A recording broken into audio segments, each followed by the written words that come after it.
जहिया बखन के कवन पाप हो, जिन्हें धिया जान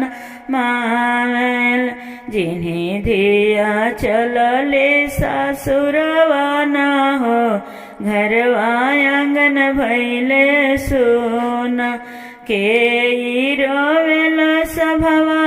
बैठल, के मुख दे रुमाली, के रोवेल डोलिया धाई के,